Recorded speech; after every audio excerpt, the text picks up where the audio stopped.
Bien, comenzamos.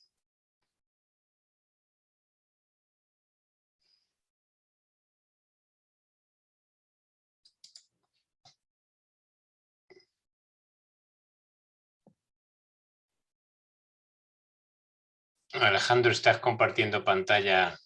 No, sale al revés. Sí, a mí me está saliendo, pero sin embargo a Laura le salía bien, ¿eh?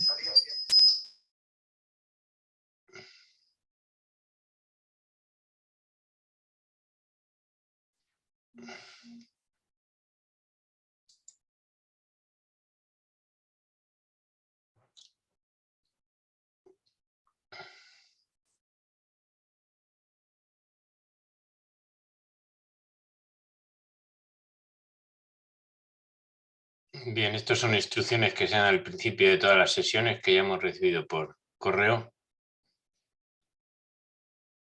Alejandro, ¿estás por ahí? Sí, aquí estoy. Vale, vale. Cuando quieras que empecemos ya nos dices. Ok, estamos listos. Muy bien.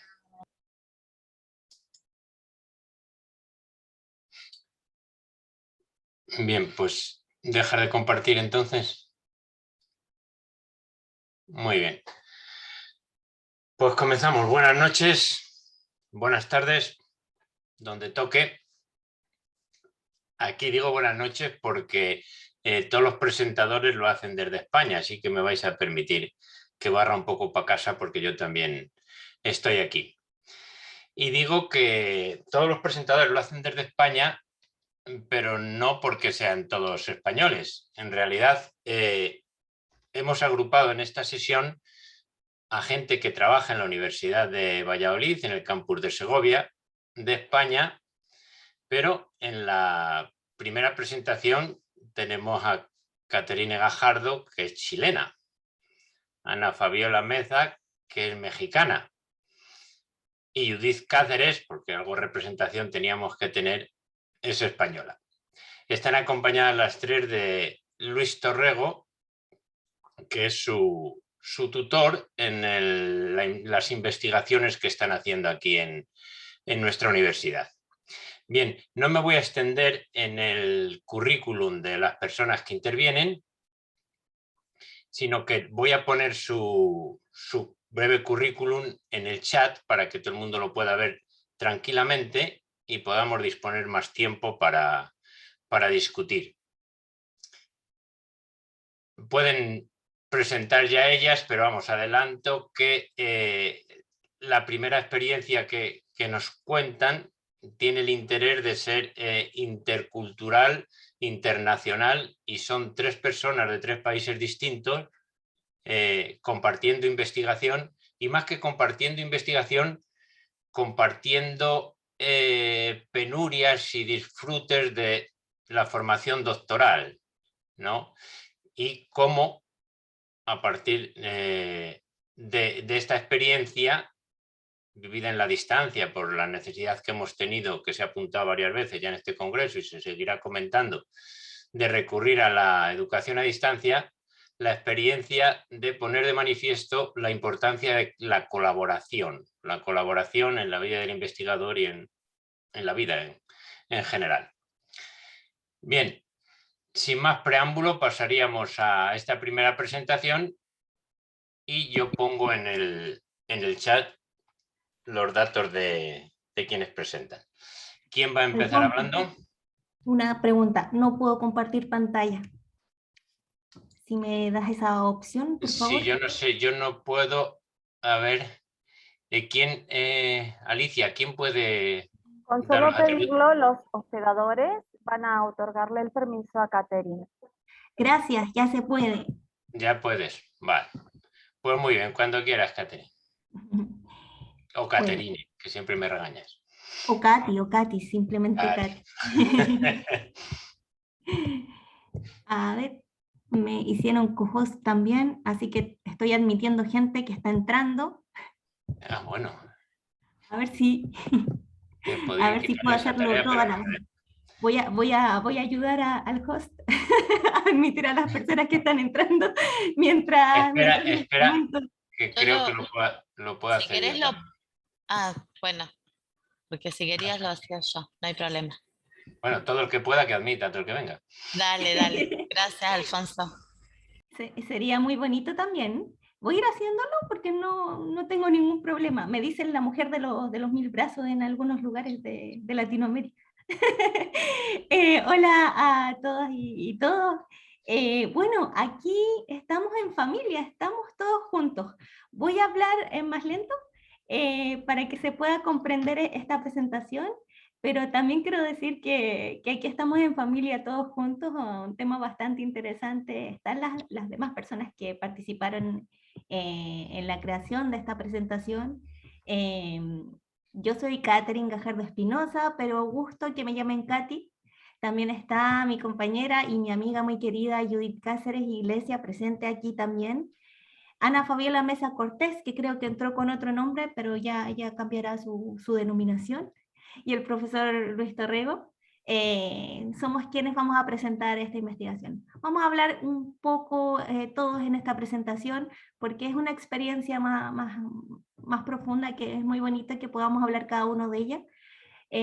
Yo solamente les voy a presentar algunos antecedentes sobre esta experiencia, y esto se titula Viviendo la formación doctoral a distancia, la creación de una red colaborativa en contra de la soledad del investigador. Vamos con algunos antecedentes. Yo creo que la soledad del investigador les debe sonar a todas las personas que están aquí presentes. Y la soledad de la investigadora también le debe sonar a muchas más personas que están aquí presentes. Sucede que en la formación doctoral esto también sucede y ha sido estudiado plenamente. En primer lugar, les quiero contar que el Real Decreto 99 del año 2011 dice que la enseñanza de los doctorandos debe centrarse en 2 competencias. Utilizo la palabra competencias, aunque a mí no me gusta mucho usar esa denominación, y quiere decir con el aprendizaje de la autonomía y la colaboración. Y acá surge la primera pregunta de esta ponencia, y es, ¿significa que el doctorando tiene que trabajar en solitario, esa autonomía y colaboración? Porque al parecer eso están asumiendo algunos programas, eso se está asumiendo, el trabajo en solitario. Se suele asumir que el graduado tiene una alta cualificación, porque la mayoría de las personas que estudiamos un doctorado hicimos antes un máster de investigación, en el cual estudiamos algunas materias, algunas ramas, que nos permitían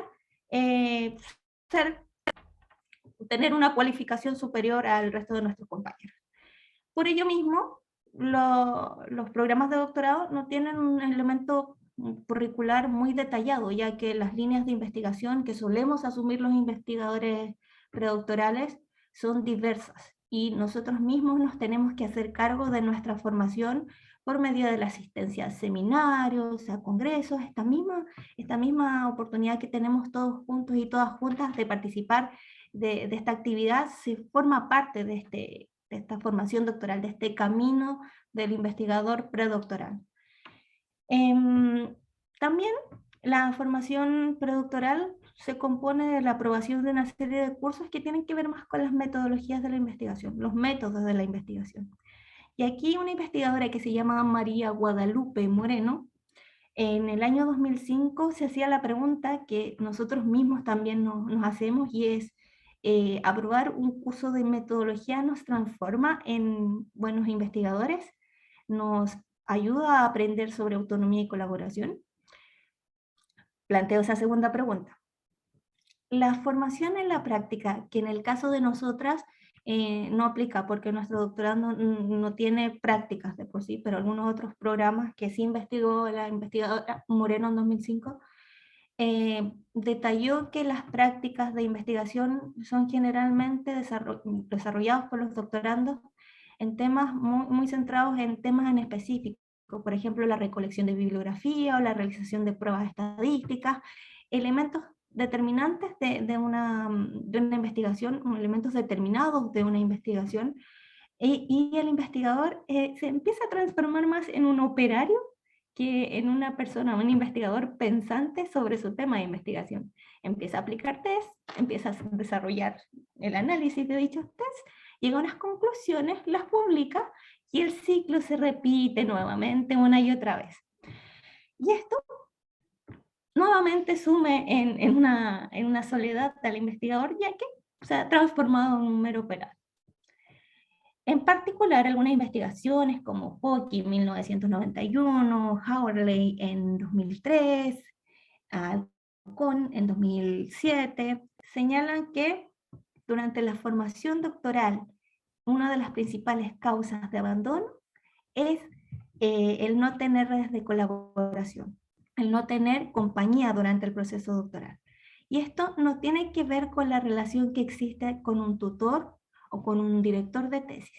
Tiene que ver con las relaciones humanas que afectan todo lo que tenga que ver con el desarrollo de los sentimientos, de las sensaciones que produce el desarrollo de la tesis doctoral durante el proceso de formación doctoral. Hablo más de la investigación doctoral que el proceso de formación doctoral. Estoy hablando de la tesis en sí misma. Lo otro también tiene que ver con la insuficiente comunicación con otros docentes y otros compañeros que estén trabajando en una línea similar a la nuestra. También hay otros autores que se centran, como Nutbovi y Hazard, en 2011, hablan del trabajo emocional durante el desarrollo predoctoral, que casi las universidades no prestan atención en el camino del doctorado a una educación más emocional y al trabajo más emocional para enfrentar lo que luego ya todo o la gran mayoría de las personas que están presentes en esta ponencia lo saben, y es la carrera investigadora. Se desconocen elementos de la carrera investigadora que nos llevan en el futuro a desarrollar cierto individualismo e individualidad en vez de autonomía e iniciativa, ¿sí? Esto también lo estudió Althusser y McPine. Todo esto se lo agradezco mucho a María Guadalupe Moreno, que en 2005 hizo una revisión sistemática de la literatura sobre la soledad de los investigadores. Si quieren saber más, les invito a hablar sobre ella, o sea, a conocerla, a buscarla en internet. Entonces acá, en este camino... Te voy a interrumpir un momento, Caterina. Yo no sé si se está viendo la gente la presentación. Seguimos en la primera pantalla. Sí, seguimos en antecedentes. Sí, entonces, ¿por qué no cierras y vuelves a abrir la presentación? A ver. Porque vuelve a compartir. Sigo en la pantalla de antecedentes. Pasa página, a ver ahora. ¿Allí? No. Ahora sí. Vamos bien, bien, bien. ¿Habías avanzado tanto ya? Solamente estaba mencionando antecedentes. Perdón, sí. No pasa nada, sí. Ahora voy a terminar esta parte y ya vamos a hablar todos. Es entonces más importante para nosotros y nosotras en nuestra reflexión el crear un sentimiento colectivo y una respuesta a este problema que podamos responder todas juntas. Y aquí viene nuestra experiencia. La experiencia que vamos a comentar, las personas que estamos realizando esta presentación, es la experiencia de algunas doctorandas que buscan la transformación. Somos doctorandas que estamos haciendo un doctorado en investigación transdisciplinar en educación y tenemos una idea en común. Y lo que tenemos en común como doctorandas es que nosotros queremos transformar la escuela en un lugar más justo. Queremos hacer que los niños, las niñas, los adolescentes, las adolescentes, los adultos puedan aprender y llegar al máximo de sus capacidades y mucho más. Y para lograr ese cambio, esa transformación, es necesario que investiguemos y realicemos transformaciones. Tenemos esta idea en común. Y esta transformación la queremos por la vía que sea, en este caso, la vía de la investigación. Esta experiencia se trata de cómo nosotras, en compañía de nuestro tutor, nuestro director, en algunos casos de la tesis, nos unimos durante un periodo de tiempo que todos conocemos, que es el periodo de la pandemia, para poder hablar de nuestras propias experiencias, de nuestras propias vivencias de investigación y poder unirnos para cooperar y colaborar en un ambiente de soledad. Esto fue muy simple, fue solamente que un día nos pusimos a hablar y Luis nos dijo, hagamos una reunión de todas mis doctorandas y en este caso somos solo doctorandas. Hagamos una reunión por Zoom y nos pusimos a hablar y empezamos a hablar de lo que estábamos viviendo en nuestra investigación doctoral y nos dimos cuenta que todos sentíamos lo mismo. Y era que nos sentíamos un poco solas durante este proceso. A pesar de que teníamos a Luis de nuestro lado, Luis está aquí presente y voy a hablar maravillas de él, que fuimos bendecidas con su compañía. Y todas las personas que lo conocen aquí y lo conocerán en el futuro pueden acercarse a él. Le voy a dar trabajo. Porque nosotros nunca nos hemos quejado de este trabajo con él en nuestra investigación, sino que entre nosotros y nuestro contexto directo de formación. Y durante estas reuniones que hacíamos por Zoom una vez por mes generalmente, y que comenzamos durante las pandemias, nos empezamos a preguntar por qué reflexionábamos.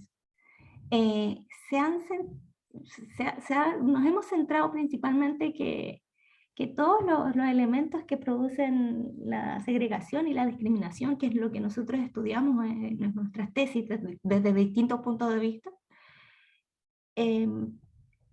todos estos elementos que producen segregación tienen orígenes comunes, que tienen que ver con la sociedad, su organización social, el nuevo neoliberalismo, cómo ha impactado en la escuela, todo lo que tiene que ver con la burocratización de la educación, la privatización de la educación. Y a partir de estas conversaciones empezamos a crear tertulias, leíamos textos de autores, Pablo Freire, por ejemplo, leíamos textos que eran facilitados tanto por Luis como por nosotras mismas durante el proceso para poder analizar qué era lo que reflexionábamos sobre nuestra propia investigación. Luego de a poco fuimos leyendo sobre metodología de investigación, qué métodos nos resultaban mejor para nuestras investigaciones y comenzamos ya a colaborar. Y empezamos a colaborar en varios proyectos.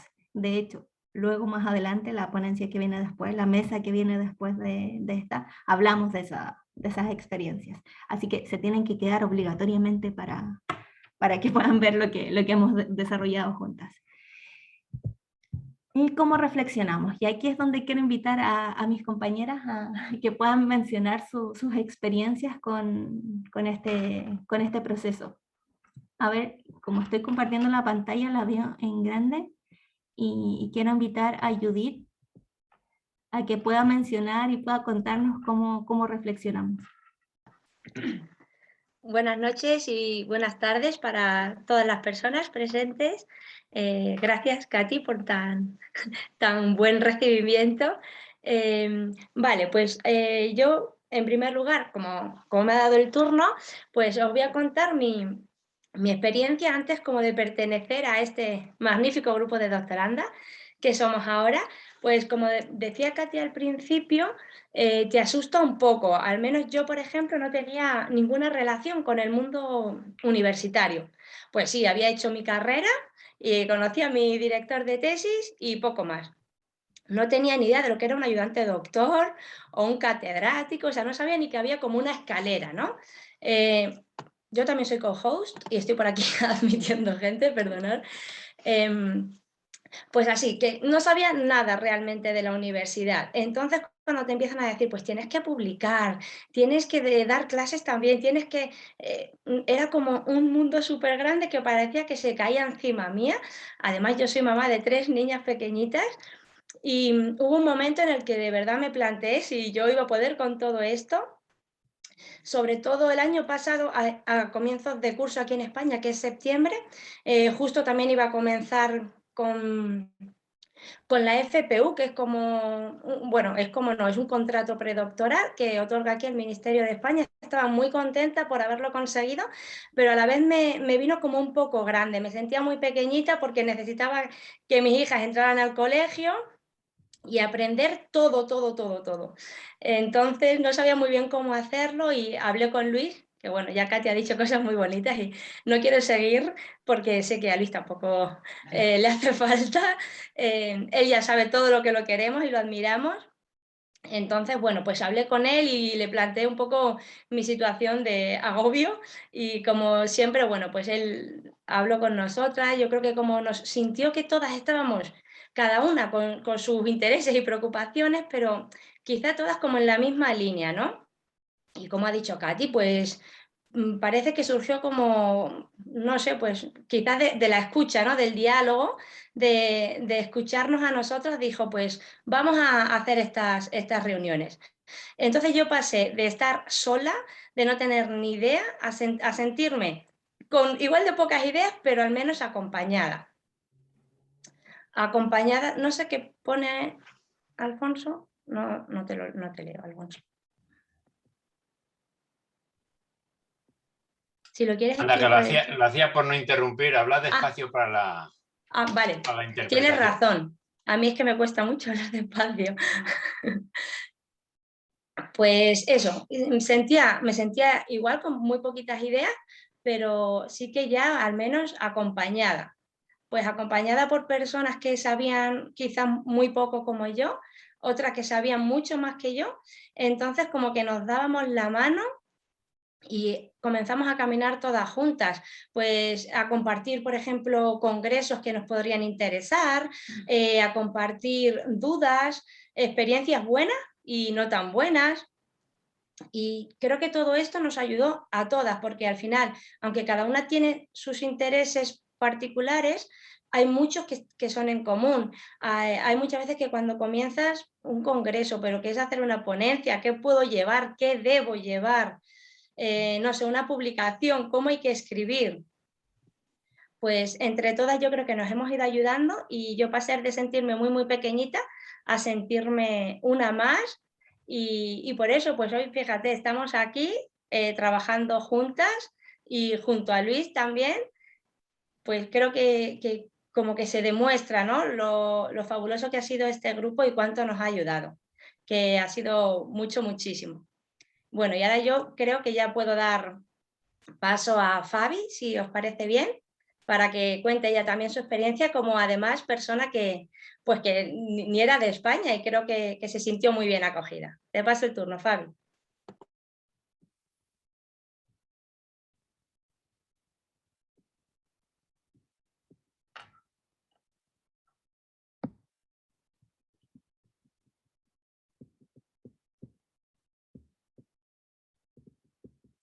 Fabi, ¿estás?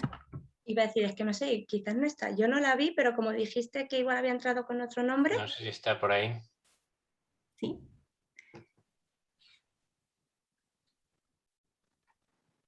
Bueno, tenía algunos problemas con la conexión, entonces Si no, bien, como en esta sesión no hay problema, sino como en esta sesión tenemos otro tema y otros participantes, podemos ir adelantando su intervención y luego dedicamos unos minutos finales a preguntas sobre ambos temas y damos la participación a Fabi si llega. No está por ahí, ¿no? Sin problema. También a Luis.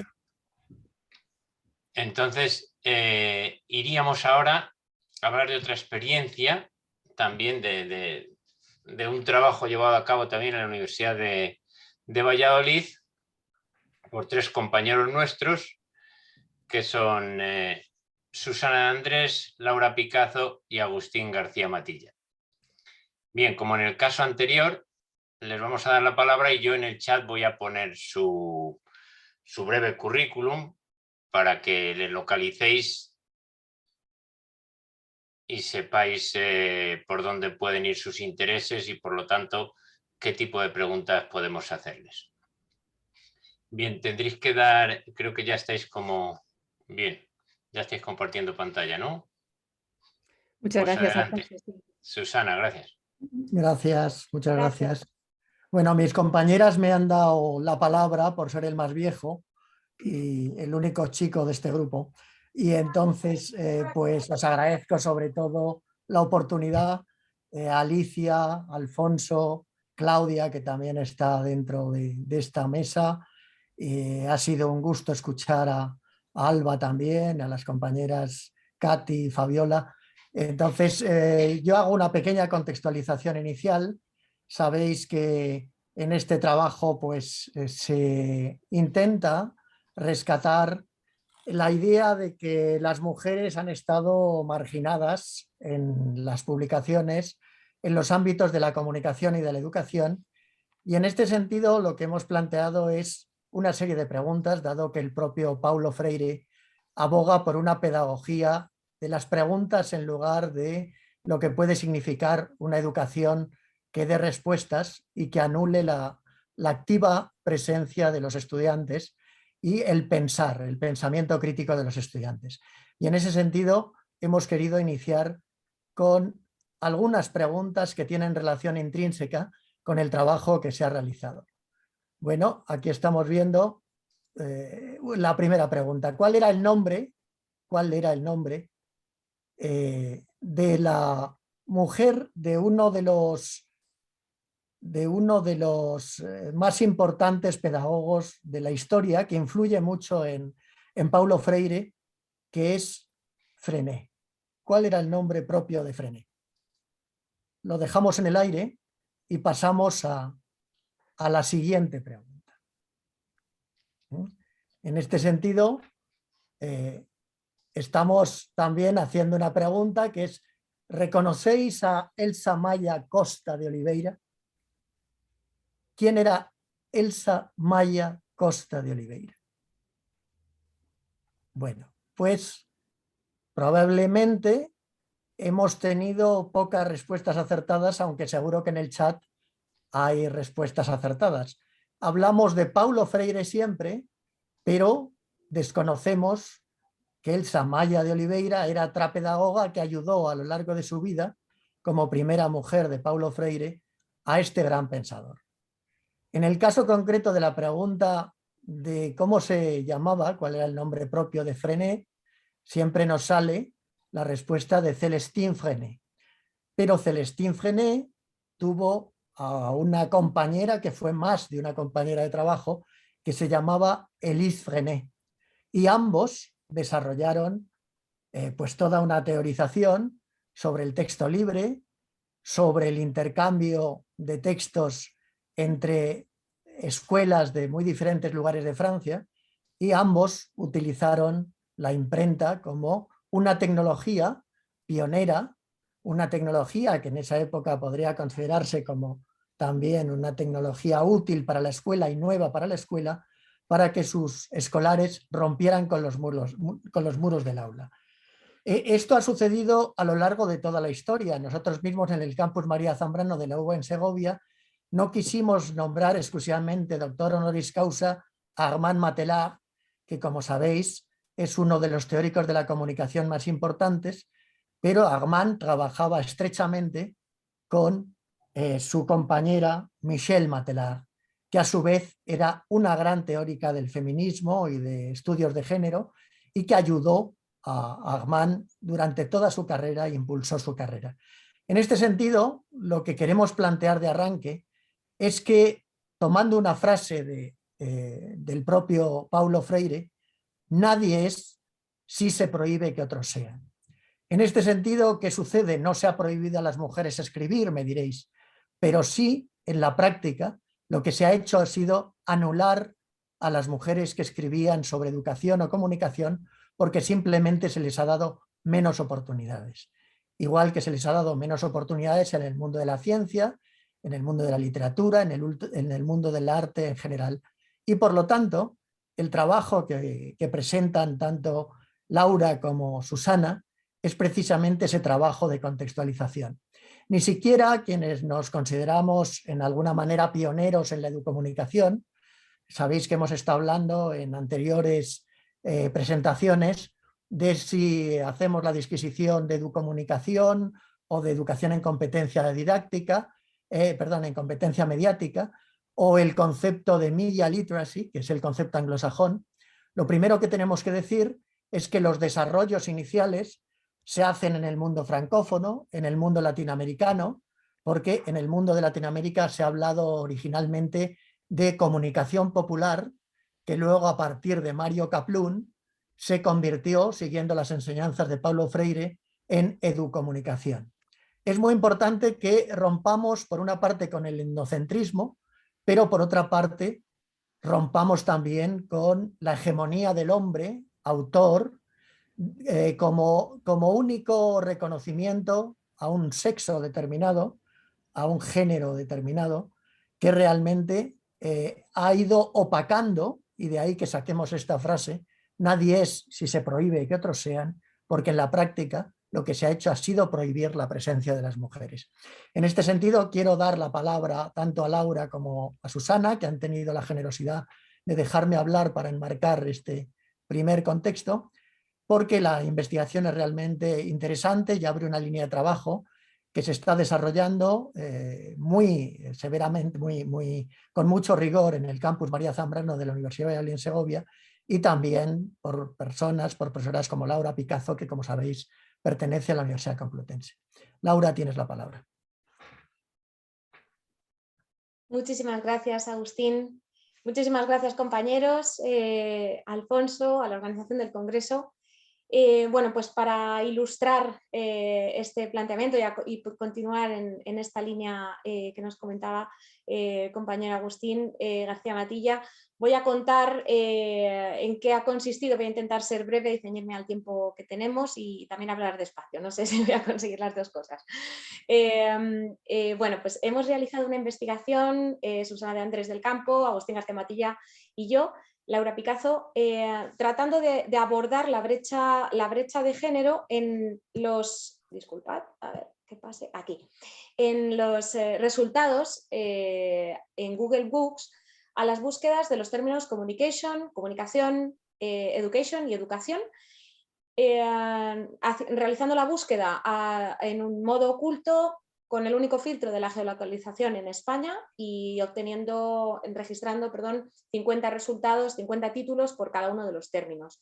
Sí hemos tenido cuidado de que los 50 resultados o títulos obtenidos de cada término recogieran toda la información de cada una de las publicaciones. El objetivo, bueno, pues abordar, como bien ha dicho mi compañero, si existe brecha de género, cuántas autoras, ya sea en primer o segundo lugar, encontramos en los resultados que arroja este macrobuscador con estos parámetros y bueno, pues voy a pasar a indicaros brevemente los resultados que ha abordado el término communication. Ha sido, como veis en el rosco grande, bueno, pues observamos autoras y autores ya estén en primer lugar o en segundo lugar, y observamos que hay una diferencia entre el 36% de mujeres autoras y un 64% de hombres autores. Si nos fijamos en este rosco que tenemos aquí a la derecha, más arriba, vemos que los que son primeros firmantes, bueno, pues son 34% de mujeres y 66% en el caso de los hombres, y se incrementa un poquito más esa tendencia masculina. En cuanto a edición y autoría, pese a que en edición no hay excesiva diferencia, sí se nota una pequeña inclinación y es mayor en el caso de la autoría a que sean los hombres los que editan y son autores de estas obras. En el caso de los resultados que nos ha dado el término comunicación, vemos que las cifras son muy similares, un 37% de mujeres en general como autoras de los títulos que dan este término y un 63% en el caso de los hombres. Muy similares también los primeros firmantes y las primeras firmantes, un 32% frente a un 68%, y en el caso de la edición y la autoría sí que vemos que la tendencia se consolida en favor de los editores y autores masculinos. Cuando cambiamos de término y buscamos education, observamos que bueno, se mantienen más o menos los porcentajes en los resultados globales, del 37% y el 63% de autores, 37% de mujeres, y en el caso de las primeras firmantes sí que descienden a un 26% y los primeros firmantes con el término education ascienden a un 74%, hombres firmantes. La edición y la autoría, bueno, pues de nuevo un poco continúa la tendencia mayoritaria en el caso de los editores y autores masculinos. Sí es cierto que en el caso de los editores es algo menor. Y por último, el último término que hemos analizado ha sido educación. Y aquí, bueno, pues encontramos cifras mucho más equilibradas. Observamos que es prácticamente equitativa los resultados globales de mujeres autoras y hombres autores, un 52 y un 48%, y sí es totalmente equitativo en el caso de los primeros y las primeras firmantes. Al menos en estos 50 primeros resultados hemos encontrado total paridad. Y bueno, en edición y autoría también, añadiendo que además en edición hay más mujeres editoras que hombres. Bueno, la comparativa en general en autorías, como vemos, se inclina en favor de los autores, ya sean en primero o segundo lugar, hombres.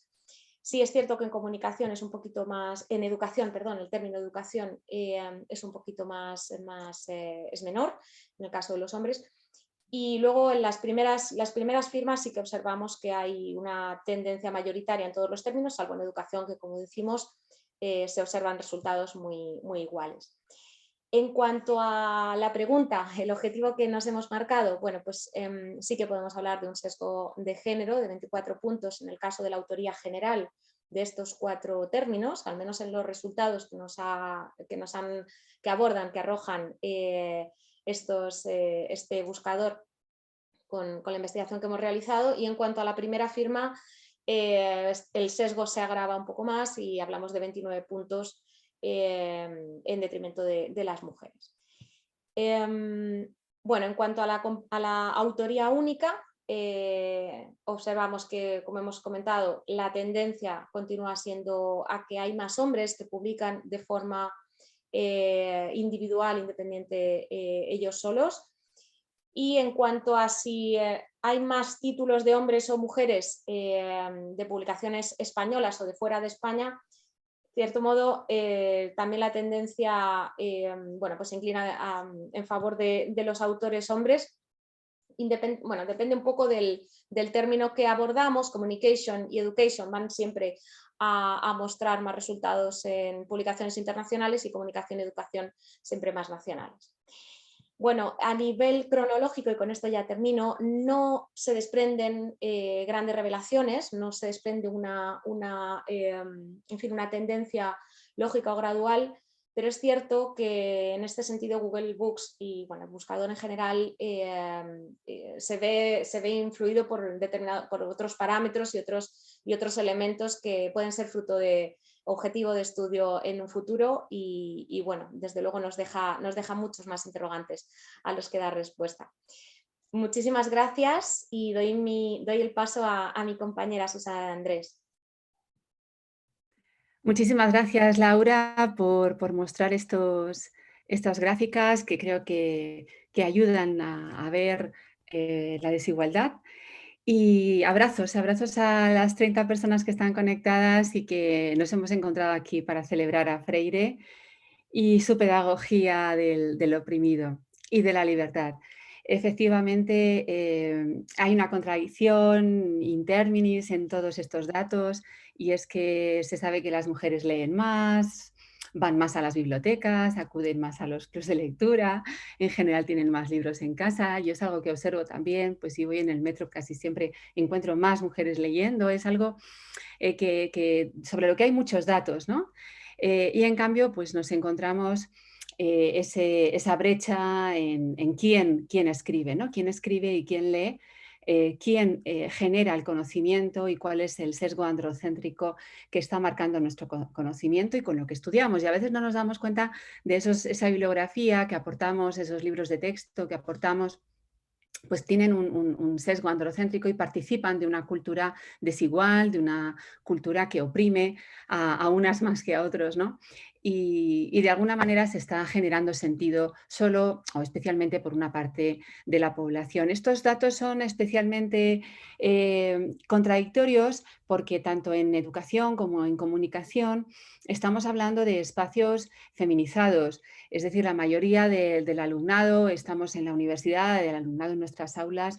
En comunicación es más de un 70% de mujeres, en educación pienso que incluso más. Y no es algo nuevo, es algo que ya es así cuando estudiábamos, pues en mi caso, ¿no? Hace 30 años.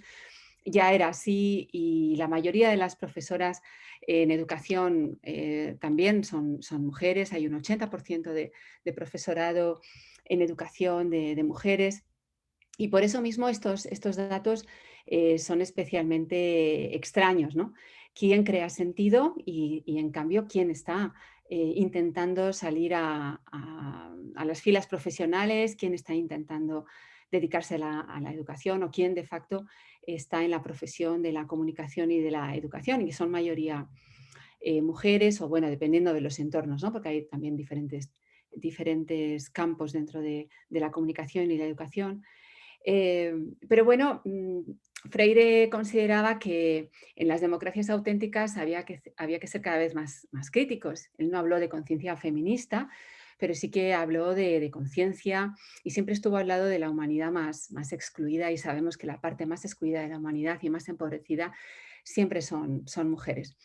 Él hablaba de la responsabilidad que nos hace tomar decisiones con aquello que sentimos que es nuestro compromiso, y en este caso pues adquirimos un compromiso con esta parte de la autoría, de la ciencia, de la academia, de las escritoras que tienen nombre de mujer. Bueno, queremos mostrar una experiencia pedagógica para compartir esta preocupación sobre este currículum oculto. Y lo hacemos sobre los fondos bibliotecarios, ¿no? Para que además así se acerque el alumnado a las bibliotecas. Una experiencia para enseñar a visualizar o para aprender a ver, porque la desigualdad a veces parece que no existe. Vivimos en lo que se llama el espejismo de la igualdad y a veces es difícil verla. Y hay que activar esa mirada crítica para saber encontrar el androcentrismo de manera visible. Entonces, bueno, nuestra experiencia intentaba crear microinvestigaciones.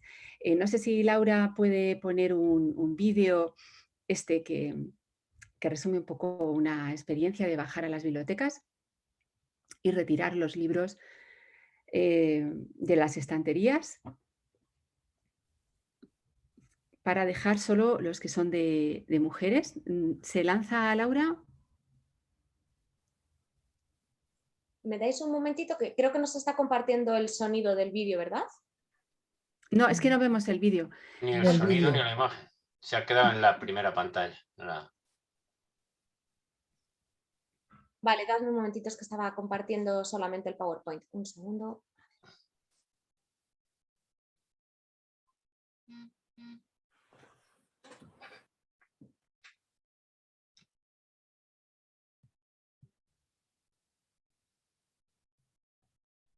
Vale, ahora sí, ¿verdad? Sí. Sí.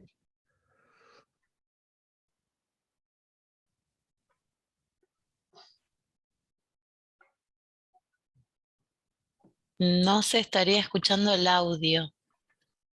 No se escucha el audio. Esta es una experiencia que hicimos con estudiantes del grado en Publicidad y Relaciones Públicas en el campus María Zambrano de Segovia. Es un alumnado 70% de mujeres y fuimos a la asignatura de publicidad concretamente.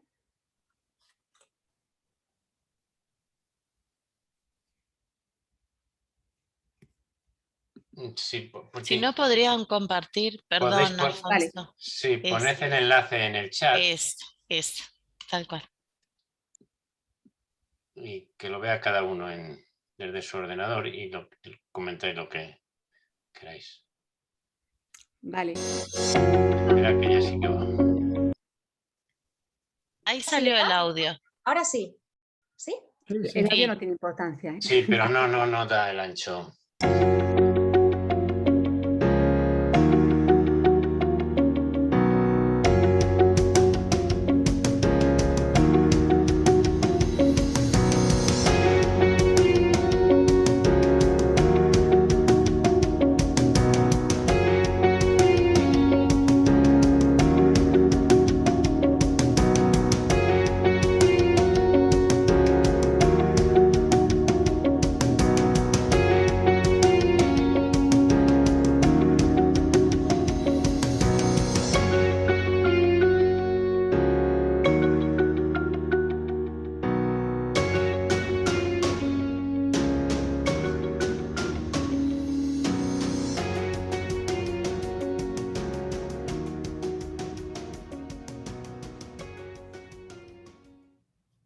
Bueno, lo lanzamos con el hashtag Más Autoras, que después lo tomó la Biblioteca Nacional.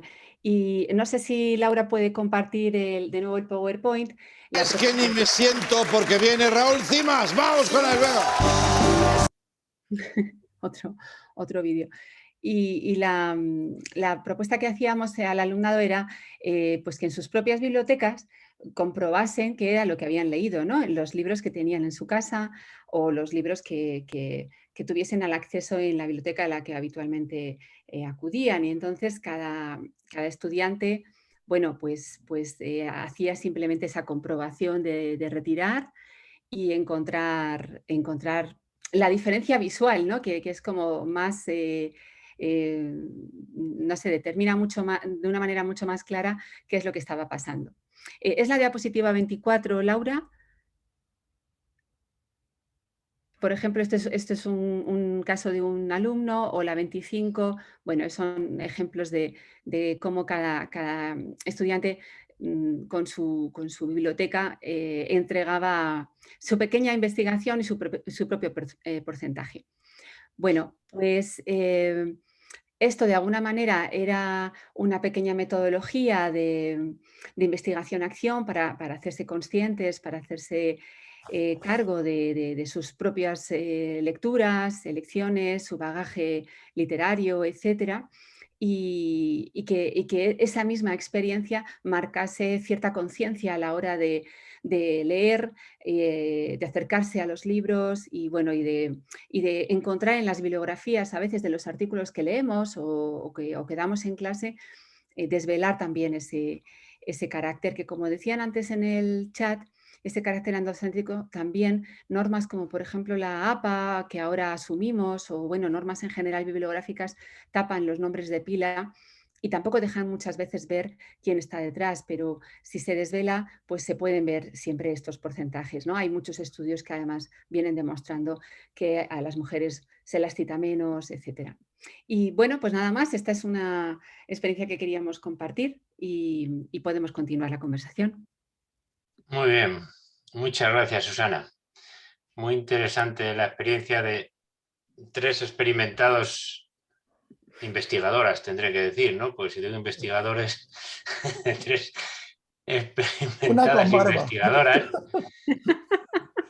Y podemos, uniendo con el tema anterior, recabar ahora la opinión de otro experimentado investigador que participaba en la comunicación anterior y que nos cuente un poco cómo se vive desde el otro lado la experiencia de los jóvenes investigadores. Luis Torrego.